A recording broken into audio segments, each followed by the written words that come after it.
Assalamualaikum warahmatullahi wabarakatuh.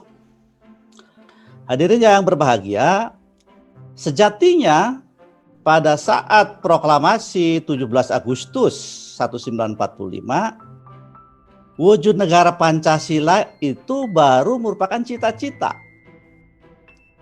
Maknanya adalah bahwa setiap penyelenggara pemerintahan negara perlu berusaha mengemban misi mewujudkan bangsa yang cerdas.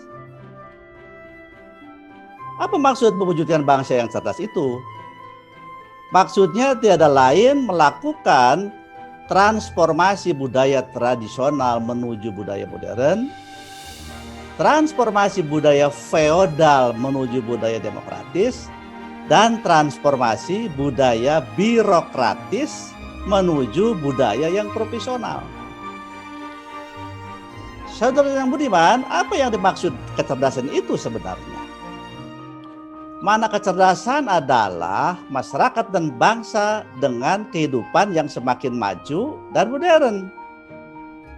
Sejumlah negara yang kini menjadi negara maju, terutama yang memiliki filosofi kenegaraan yang tertuang dalam konstitusinya dan yang mantap kehidupan politiknya adalah negara yang sejak kemerdekaannya menempatkan pendidikan sebagai pondasi pembangunan negaranya. Selanjutnya mari kita lihat apa sebenarnya penentu keberhasilan dalam penyelenggaraan sistem pendidikan nasional itu. Keberhasilan dalam penyelenggaraan sistem pendidikan nasional sangat ditentukan oleh titik keseimbangan yang optimal antara dua pilihan kepentingan yang saling tarik-menarik, yaitu memperkokoh kedaulatan negara dan memperkuat daya saing bangsa. Apa maknanya? Maknanya tiada lain bahwa pembangunan pendidikan nasional harus tetap berorientasi pada fungsi pembudayaan. Mengapa?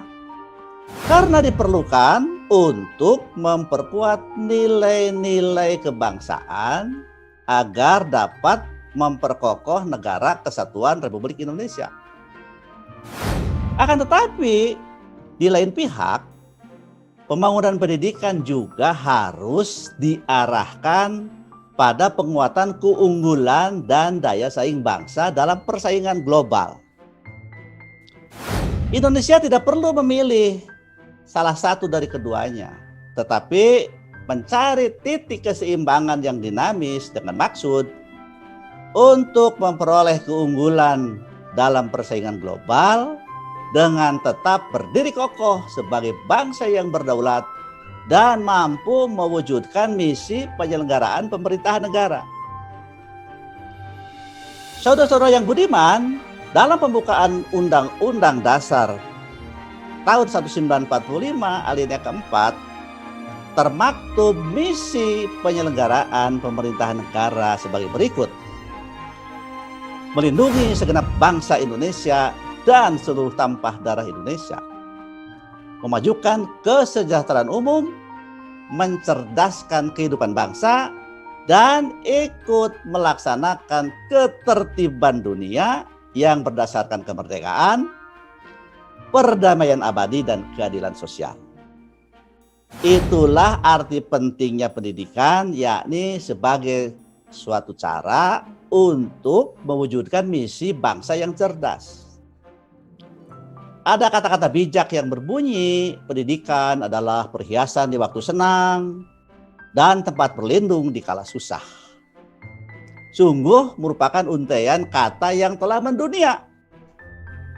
Oleh karena itu perlu ditanamkan kepada setiap warga negara, baik tua maupun muda, jika ingin sukses dalam kehidupan, utamakanlah pendidikan. Namun perlu diwaspadai bahwa pendidikan yang tinggi tetapi disandang oleh seseorang yang berkarakter tercela juga tidak baik. Banyak hasil studi menunjukkan bahwa pada dunia kerja justru aspek karakterlah yang paling berpengaruh dalam karirnya. Karakter itu merupakan ciri khas seseorang yang ditunjukkan melalui cara bersikap, berperilaku, dan bertindak untuk hidup dan bekerja. Sehingga sangat wajar jika seseorang yang berkarakter baik, ia akan diterima baik oleh pimpinan maupun sejawatnya karena sikap, perilaku, dan tindakannya yang baik itu. Sikap, perilaku, dan tindakannya yang baik itu didasari oleh ketulusan hati dan keikhlasan jiwa. Tidak mengada-ngada, apalagi dibuat-buat. Ketulusan hati itu terpancar secara nyata dari gerak-gerik, dari tutur kata, ekspresi wajah, maupun bahasa tubuh lainnya.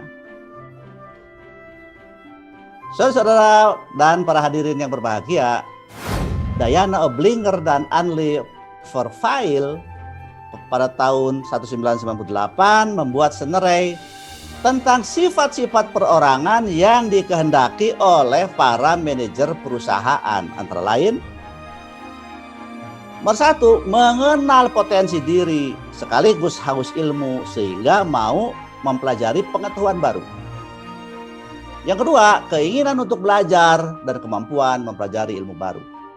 Yang ketiga, tidak kaku dan mudah menyesuaikan diri dengan tantangan zaman.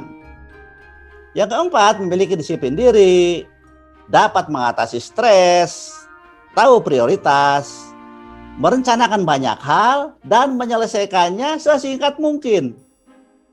Yang kelima, keberanian mengambil inisiatif, memiliki daya tahan, kegigihan, dan tekad yang kuat.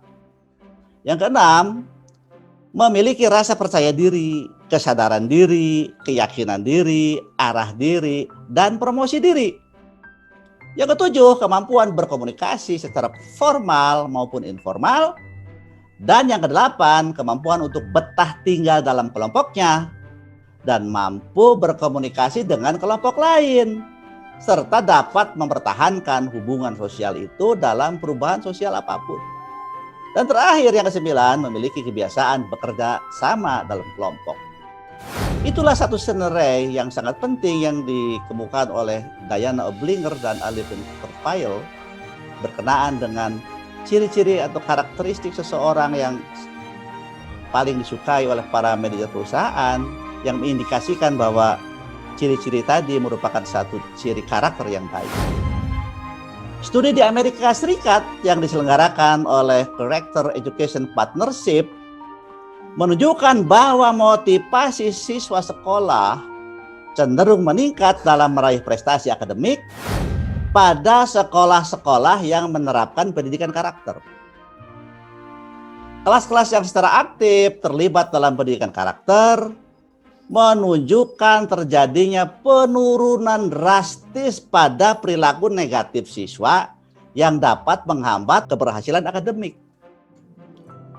Studi yang dilakukan oleh saya sendiri bersama tim menunjukkan bahwa sekolah-sekolah yang berhasil melakukan penguatan pendidikan karakter melalui perekayasaan model proyek belajar karakter menghasilkan peningkatan kualitas praktik manajerial kepala sekolah, kepercayaan dan inisiatif guru yang menguntungkan untuk menciptakan kegiatan pembelajaran, dan pada akhirnya terjadi peningkatan prestasi siswa. Itulah beberapa contoh studi di Amerika Serikat dan di negara lain termasuk di negara kita Indonesia, betapa bahwa pendidikan karakter itu sangat penting untuk mengawal proses pembelajaran dan proses pendidikan di sekolah.